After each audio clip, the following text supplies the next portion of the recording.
Bob goes to his wife a few weeks before Christmas and he says, "Honey, what do you want for Christmas this year?" And she goes, "Nothing would make me happier than a diamond ring." And he says, "Okay," and all of a sudden he scampers off.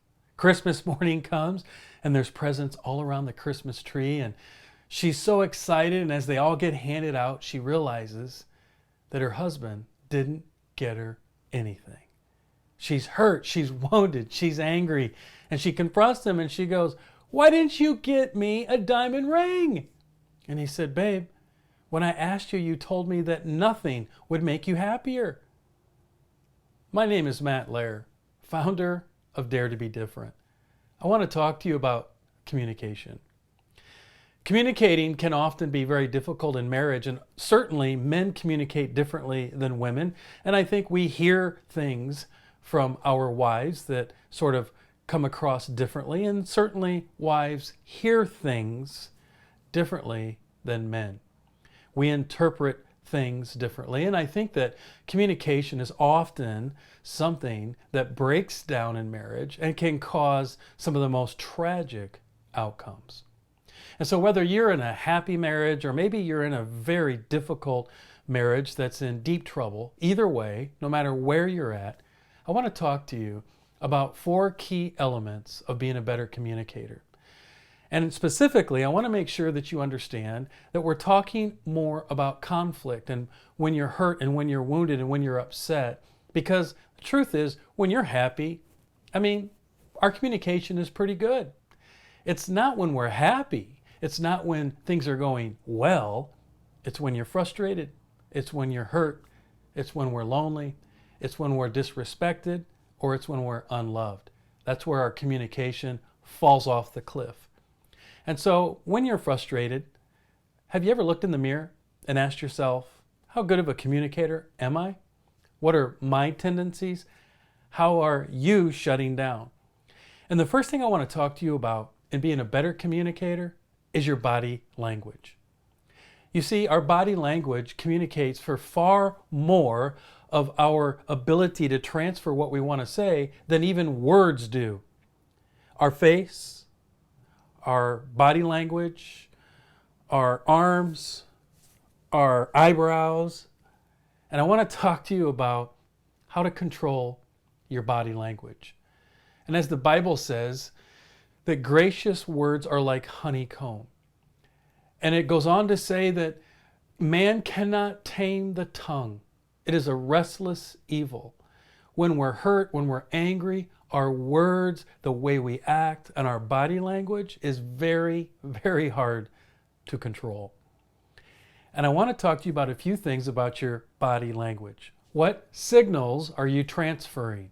So here are a few things I want you to think about. Do you roll your eyes like, oh, when you're upset? Do you scowl?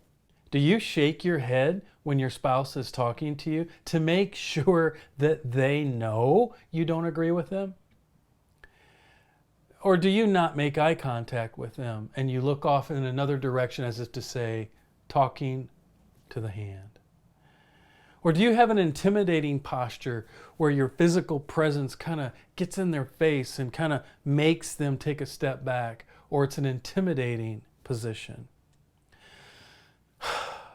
Do you sigh a lot when you're upset? Like you don't use the words, you just, Or maybe you're good at interrupting. While they're trying to communicate, you interrupt them. Or sometimes, I'm guilty of this one, while maybe Pam is communicating with me, I'm not listening. I'm completely preparing my rebuttal. I'm thinking about my response. All of these things can sabotage good communication. I'd like for you to look in the mirror the next time you're frustrated. Know yourself. Understand your face. Know what it's doing. Take responsibility for your eyebrows.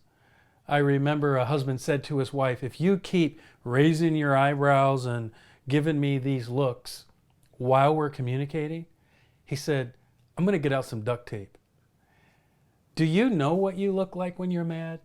Do you know how you act when you're frustrated? I'm going to ask that you pray about it. I'm going to ask that you control these things, because often this is the reason that our communication breaks down or things escalate. I want you to know that your body language can shout out one of two things. It can shout out that I love you, Pam, I love you, I appreciate you, I value you, or my body language can shout out, I don't love you, I don't respect you, I don't value you. Which path do I want to choose? So I want to share with you a way to communicate with your body language that is respectful and loving.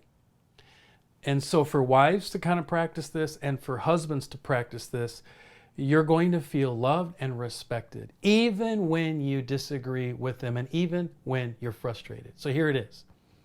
The next time you're in a disagreement or you're frustrated and your spouse is speaking, try this. And I'm not being humorous here, and I'm not joking. I'm asking you to program your body language to say, I'm listening, I'm valuing you, I'm being patient, I'm making eye contact, and my up and down motion doesn't mean I agree with you, it just means that I'm listening.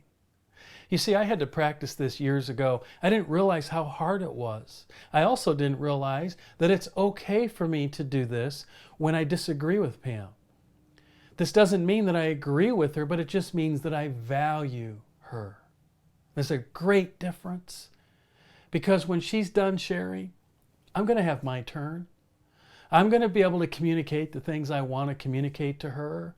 I don't need to let my face do all the talking. Hey, listen, I hope this helps you. I just want you to stand on a couple scriptures. Luke 6:45 tells us that the goodness that's stored up in our heart from our faith and from our walk with God works its way up and out the mouth. So what's coming out of the mouth reflects what's in the heart. But it also says that the evil that could be stored up in someone's heart works its way up and out the mouth. And I think that our body language is no different. Hey, listen, I hope this helps you. I hope it helps you look in the mirror and look at your body language to be a better communicator. MattTalk, building better marriages. That's what we do.